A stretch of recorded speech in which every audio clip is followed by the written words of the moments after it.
guys, you know, isn't it incredible how we spend time immersing ourselves in the world of books before the smartphones and internet took over? These days, it is very uncommon not to see young people attached to their phones. If they're not surfing the net, you find them on several social media apps. Back then, we're taken to another realm in the world of books. Some of us loved our storybooks to the point that we can read the first 2 paragraphs offhand or even a full chapter. So, in the spirit of Throwback, let's talk about 5 popular storybooks from way back that we loved reading. This is Daily Top 5. 5, 4, 3, 2, 1, watch me.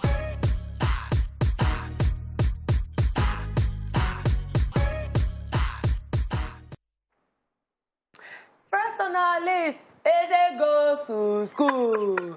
This book was one of the popular literatures back in the days, a must-read for Nigerian children.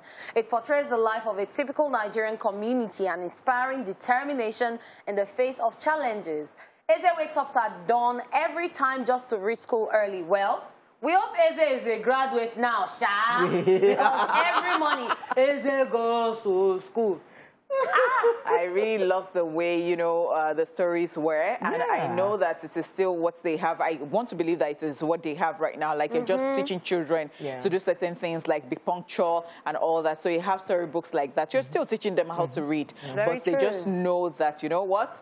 Because they are ready in Eze Goes to School, so then you have to get to school early. Yeah. Really nice. Did Eze graduate? I'm sure Eze is like a doctor right now in Nigeria, and Eze is complaining to many children that this salary, why are they treating health workers like this? I'm sorry. Moving on, ladies and gentlemen, this one without a silver spoon. The storybook portrays the rewards of hard work and the importance of honesty. It is about a young boy, Ure, who works as a houseboy to pay his school fees and is accused of stealing money. Is, however, saved by the well-placed total trust of his parents and his teacher. It was all about morals, and of course, more morals. As he goes to school without a silver spoon. Without a silver spoon. Or is it Chuku?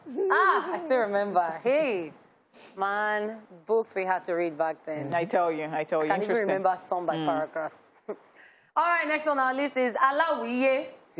This epic Yoruba textbook looked like the perfect jargon to every non-Yoruba student with what was written all over the pages. It was a cross we all had to carry back then, from Alawiye Part 1 to almost Part 6. I'm sure we remember Badede Adeoba Ao Ena Badede Adeoba Ao Bade Obe Bade Obe Badeba Oba Aoba Badebe Oba. What does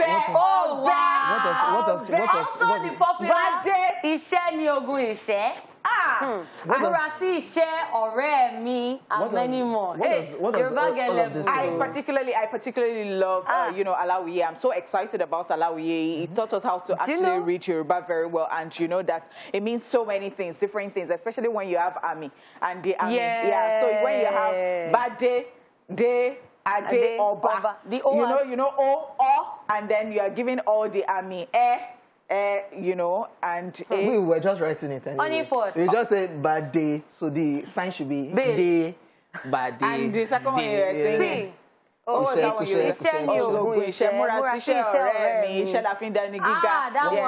What does that mean, by the way? That says you should be hardworking. When you're hardworking, that is when you will be big. So I actually loved everything we recited then. Alawiye, I am particularly excited about it. I mean, it even makes me to the point that at some point, my primary school was in Ogun State, and then I know the anthem of Ogun State. Once you open your radio in the morning, you put it on. There is a particular, like, what was that thing? No, it's not Ishagbe. Ishagbe. No, it's, Taluma, remind me by you. Ọmọ Ògùn iṣẹ́ yá ọmọ Ògùn iṣẹ́ yá Elédùmarè iṣẹ́ máa yá o iṣẹ́ yá ọmọ Ògùn kì í ṣọ̀lẹ What does this mean? That is, you should just... It's time to work. It's time to work. Wake up and, you know, grind. Grind. Oh, okay. Yeah. But these days when we wake up and we listen to the radio, you just What do you hear? Yeah. What's the penalty or throwing? That means you should get up and go and play the penalty into throwing. Just like Peru, para, what does that mean? Peru is parrot. Those days, it was inspiration for you. You had that inspiration, like you To are get up and really. So yeah, let's go and do the work. Let's go. By the time TV even starts with national anthem, you know that. Do you get It's time to. It's time for everything? You people actually went through a lot in Nigeria. Hey! Number 4, yes, we're still talking about books that we love reading growing up. This one, Macmillan Reader, Agbo Story. The stories from this book would never be forgotten. It was a compulsory one for all, and unlike its contemporaries, it was worth it. The stories will remain evergreen in the hearts and mind of all children born in the 90s. Amongst its numerous qualities, this book contained the legendary Ali and Simbi tales. And of course, Agbo lives in the town of Lagoon, which is not far from Ibadan. But wait, though, what happened to our friends Ali, Simbi, Edet, and Co? Or can we forget? We can't even forget that Mrs. Unwosu that was cooking rice. That rice gone. Rice ready. That rice just did that book, never come.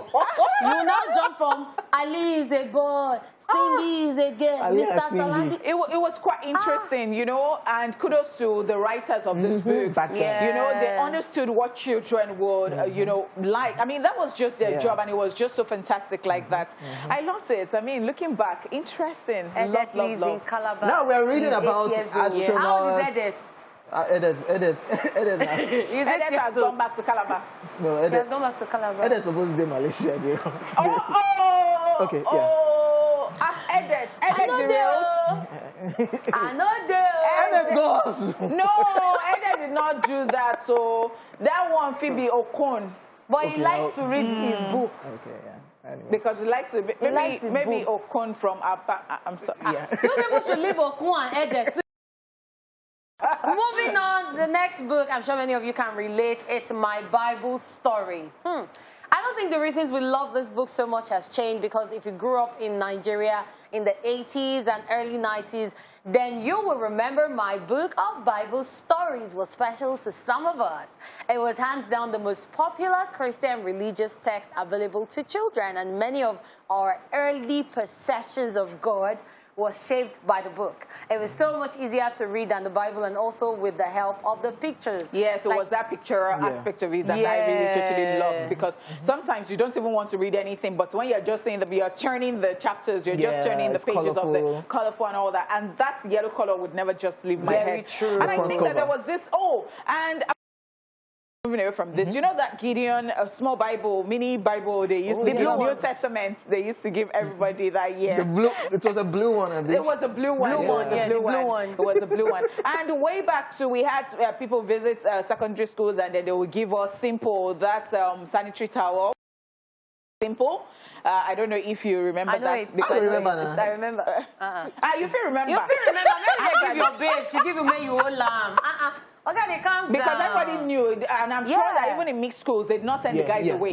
No, they didn't. It was on the assembly ground, they didn't. Classic books right there. But these days we read about astronauts and You don't belong to these days, Sha. Can you still feel talk, but to you? I mean, make you not catch. We'll go on a quick. What was the last book you read? We'll go on Before we go on the break, answer. We'll go on a quick break and we'll be back to wrap up the show.